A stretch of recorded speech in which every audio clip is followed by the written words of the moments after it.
الحمدللہ نحمدہ ونصلی علی رسولہ الکریم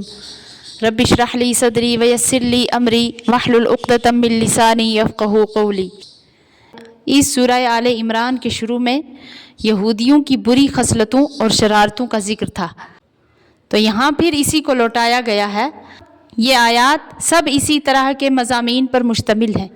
اور درمیان میں رسول اللہ صلی اللہ علیہ وسلم کی تسلی اور مسلمانوں کے لیے نصیحتوں کا ذکر ہے۔ اعوذ باللہ من الشیطان الرجیم، بسم اللہ الرحمن الرحیم۔ وَلَا يَحْسَبَنَّ الَّذِينَ يَبْخَلُونَ بِمَا آتَاهُمُ اللَّهُ مِن فَضْلِهِ، اور نہ خیال کریں وہ لوگ جو بخل کرتے ہیں اس چیز پر جو اللہ نے ان کو دی ہے اپنے فضل سے۔ ہوا خیر لہم، کہ یہ بخل بہتر ہے ان کے حق میں،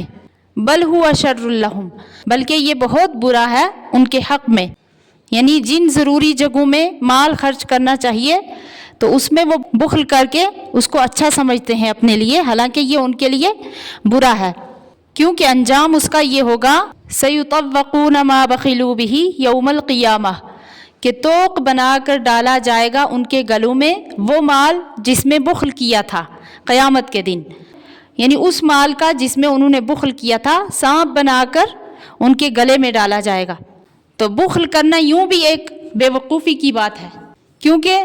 آگے اللہ تعالیٰ فرماتے ہیں وَلِلَّهِ مِيرَاثُ السَّمَاوَاتِ وَالْأَرْضِ، کہ اللہ ہی وارث ہے آسمانوں اور زمین کا۔ تو جب یہ لوگ مر جائیں گے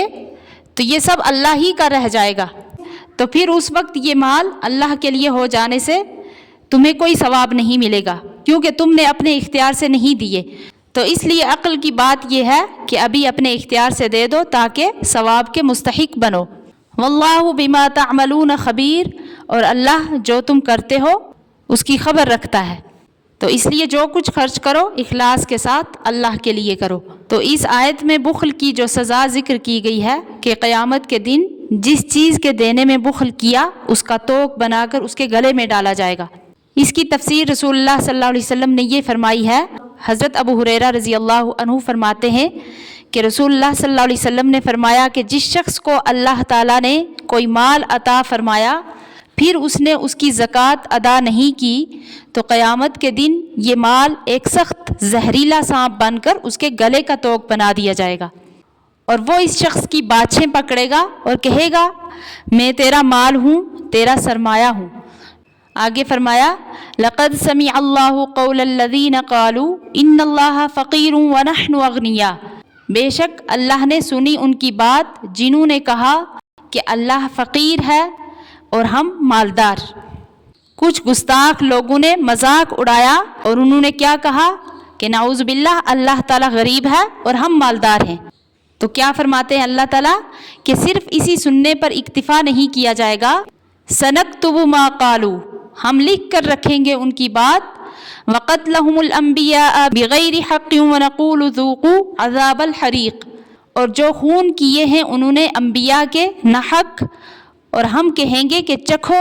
اب جلتی آگ کا عذاب۔ ذالک بما قدمت ایدیکم، یہ بدلہ اس کا اس لیے ہے کہ جو تم نے اپنے ہاتھوں سے آگے بھیجا، وَأَنَّ اللَّهَ لَيْسَ بِظَلَّامٍ لِّلْعَبِيدِ، اور اللہ ظلم نہیں کرتا بندوں پر۔ اس آیت میں یہودیوں کی ایک سخت گستاخی پر تنبیہ اور سزا کا ذکر ہے، جس کا واقعہ یہ ہے کہ جب رسول اللہ صلی اللہ علیہ وسلم نے زکوٰۃ و صدقات کے احکام قرآن سے بتلائے تو گستاخ یہود یہ کہنے لگے کہ اللہ تعالیٰ فقیر اور محتاج ہو گیا اور ہم مالدار ہیں، جبھی تو ہم سے مانگتا ہے، نعوذ باللہ۔ ظاہراً وہ اس بےہودہ بات کا اعتقاد نہیں رکھتے تھے، مگر رسول اللہ صلی اللہ علیہ وسلم کو جھٹلانے کے لیے کہا ہوگا کہ اگر قرآن کی یہ آیات صحیح ہیں تو ان سے یہ لازم آتا ہے کہ اللہ فقیر اور محتاج ہے۔ تو ان کی اس گستاخی اور رسول اللہ صلی اللہ علیہ وسلم کے جھٹلانے اور آپ صلی اللہ علیہ وسلم کا مذاق اڑانے کے متعدد شدید جرائم کی سزا میں یہ فرمایا کہ ہم ان کے گستاخانہ کلمات کو لکھ کر رہیں گے تاکہ قیامت کے دن ان پر حجت پوری کر کے عذاب دیا جائے، ورنہ اللہ تعالیٰ کو لکھنے کی کوئی ضرورت نہیں ہے۔ تو یہودیوں کے دوسرے جرم کا بھی ذکر ہے کہ انہوں نے انبیاء کی صرف تکذیب اور استہزاء ہی نہیں کیا بلکہ قتل کر ڈالنے سے بھی باز نہیں رہے، اور نبیوں کو قتل کرنے کا جو ذکر کیا گیا ہے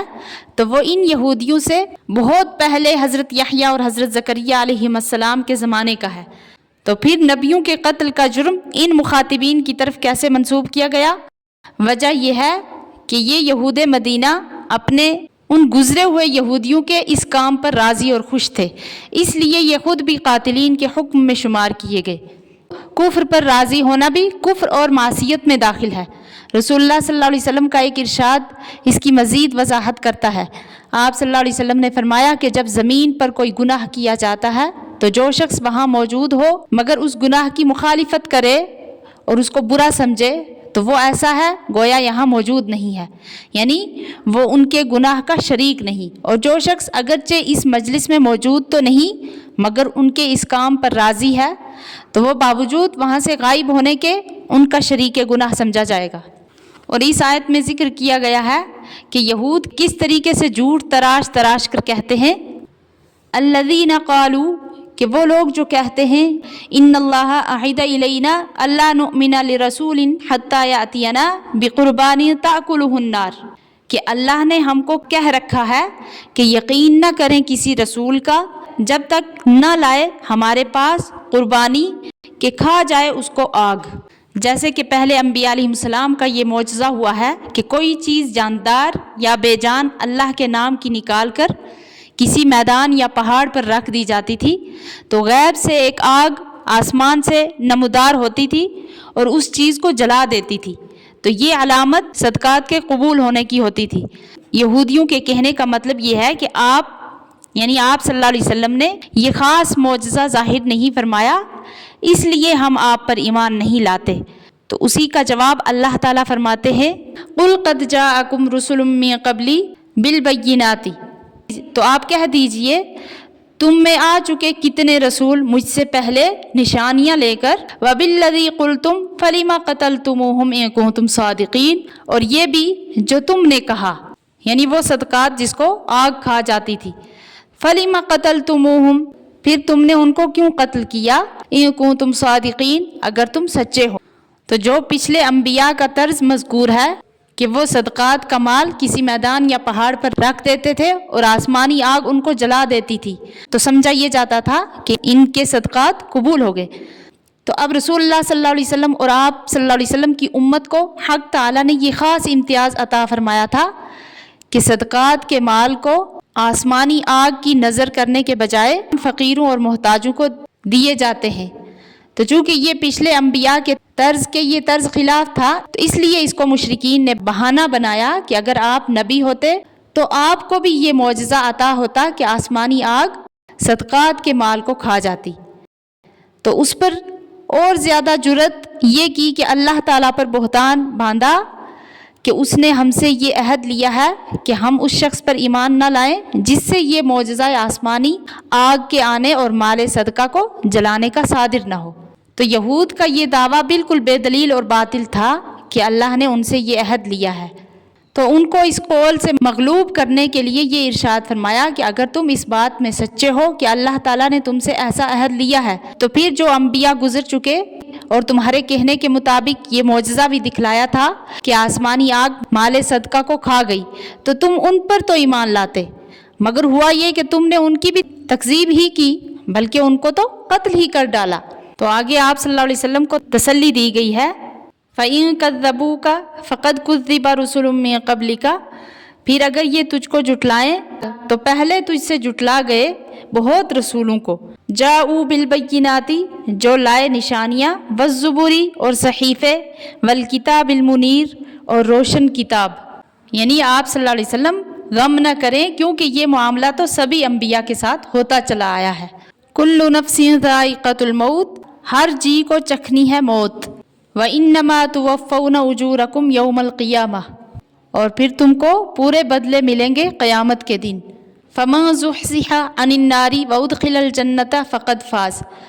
پھر جو کوئی دور کیا گیا دوزخ سے اور داخل کیا گیا جنت میں وہ تو کامیاب ہو گیا۔ وَمَا الْحَيَاةُ الدُّنْيَا إِلَّا مَتَاعُ الْغُرُورِ، اور نہیں ہے زندگی دنیا کی مگر پونجی دھوکہ کی ہے۔ تو اس آیت سے پتہ چلا کہ اگر کبھی